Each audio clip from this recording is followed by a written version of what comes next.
Muraho neza mwese, ndabashimiye cyane mwe mwese dukomeje kubana muri iyi gahunda yo gusobanukirwa imikorere y'umubiri. Nitwa Olive. Uyu munsi tugiye kuganira ku ngingo ikomeye ikunze kuvugwaho n'abakobwa benshi ndetse n'abantu muri rusange. Impamvu nyazo zituma abakobwa bababara mu gihe cy'imihango. Nubwo imihango ari igikorwa gisanzwe cy'umubiri, hari abakobwa bababara cyane ku buryo bigira ingaruka mu mirimo yabo ya buri munsi. Tuvuge nk'ishuri ndetse n'akazi. Kugira ubumenyi ku bitera ububabare bituma twumva neza imikorere y'umubiri, tukagira imyitwarire ndetse tugafasha abakobwa gukomeza kubaho neza muri ibyo bihe. Hari impamvu zitandukanye zigenda zigarukwaho mu bushakashatsi butandukanye bwagiye bukorwa. Impamvu ya mbere nicyo twakwita hormonal release cyangwa se imisemburo isohoka mu mubiri.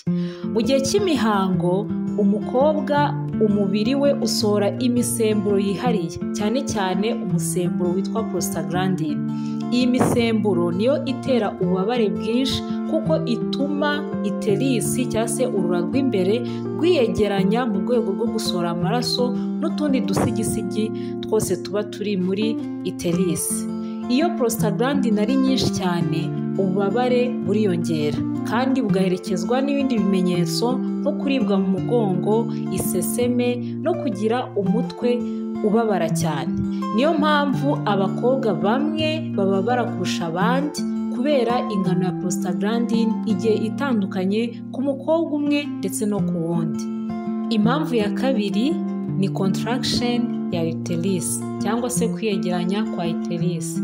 Mu gihe cy'imihango, uterus iriyegeranya cyane kugira ngo ibashe gusohora buri kimwe cyose kirimo imbere muri uterus. Izo contraction nizo zituma umukobwa yumva uburibwe bwo mu nda yo hasi ndetse rimwe na rimwe bikagera no mu mugongo mu gice cyo hasi.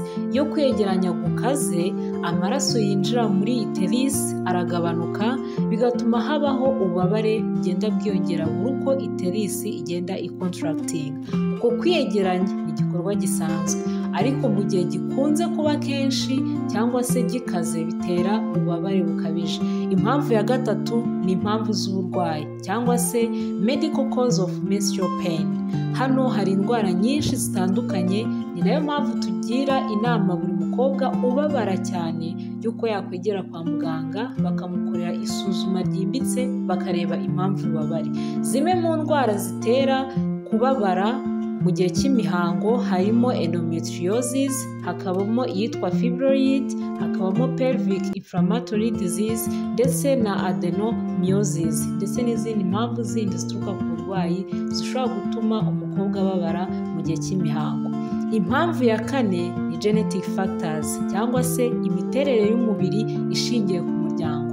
Hari abakobwa bababara cyane kubera uko bavutse. Niba umubyeyi wabo cyangwa se mushiki wabo yigeze kugira imihango ibabaza cyane, nabo bishobora kubabaho. Umubiri wabo ushobora gukora prostaglandin nyinshi cyangwa se uterus yabo ikaba ifite imiterere yorohera contraction kuba zikaze cyane, bityo bikabatera ububabare. Impamvu ya gatanu ni ubwoba, stress n'umunaniro cyangwa se psychological effects. Ubwonko bufite uruhare runini. Iyo umukobwa ari muri stress, afite umunaniro cyangwa se uburwayi bw'ihungabana, anxiety, ububabare bw'imihango burushaho kwiyongera. Ibi biterwa n'uko stress igabanya umuvuduko w'amaraso kandi ikongera umuvuduko w'imisemburo itera contraction kwiyongera. Impamvu ya gatandatu ni ibiryo bimwe na bimwe ndetse no kubura intungamubiri, dietary causes. Kubura intungamubiri nka magnesium, calcium na vitamine B6 bishobora gutuma imitsi y'inda iba myinshi mu kwiyegeranya. Ibiryo birimo imyunyu myinshi, ibiryo by'ibirungo byinshi, inzoga na caffeine nabyo bishobora gutuma ububabare bwiyongera. Mu gihe cy'imihango hari ibintu byinshi ku mukobwa bihinduka, ndetse ni byiza yuko ukurikiza izi nama nk'uko ubushakashatsi bwabigaragaje. Icya mbere ni ukurya neza no guhitamo indyo yuzuye. ikindi ukanywa amazi menshi no kugabanya kafeyine, inzoga, kuko ibyo byose byongera uburibwe mu gihe cy'imihango. Icya kabiri ni ugukora imyitozo ngororamubiri yoroshye nko kugenda buhoro, yoga, imyitozo yo guhumeka ndetse no gukora masaje y'inda yo hasi.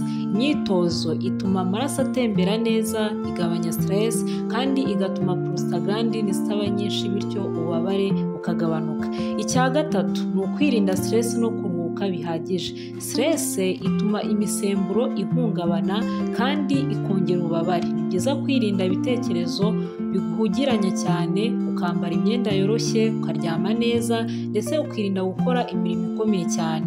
Koresha uburyo bwo gutuza nko kumva umuziki woroshye, gutekereza neza, meditation, cyangwa se kuganira n'inshuti ikunganira mu bitekerezo. Ikindi ni ugushyira akantu gashyushye ku nda, gufata ibinini byo kwirinda ububabare mu gihe wabigiwemo inama na muganga, no kwibuka ko umubiri uba uri gukora akazi katoroshye ko kugira ngo witegure indi gahunda y'ukwezi gukurikiraho. Niba ububabare bukabije cyane bukagutera gucika intege, guruka cyane ndetse bugatuma utabasha gukora imirimo ya buri munsi, ni ingenzi kwegera umuganga kuko bishobora kuba hari indi mpamvu ibitera. Murakoze cyane kuba mwakurikiye iki kiganiro kugeza ku musozo. Izi ni inama zatuma dutekereza ku buzima bwacu ndetse bikanadufasha no mu mibereho yacu ya buri munsi kugira ngo ikomeze kugenda neza, cyane cyane mu gihe cy'imihango ku bakobwa cyangwa se igitsina gore muri rusange. Niba hari ufite ikibazo, igitekerezo cyangwa se ukeneye ibisobanuro birambuye, urisanga muri comment section, twiteguye kugufasha no kukuganiriza.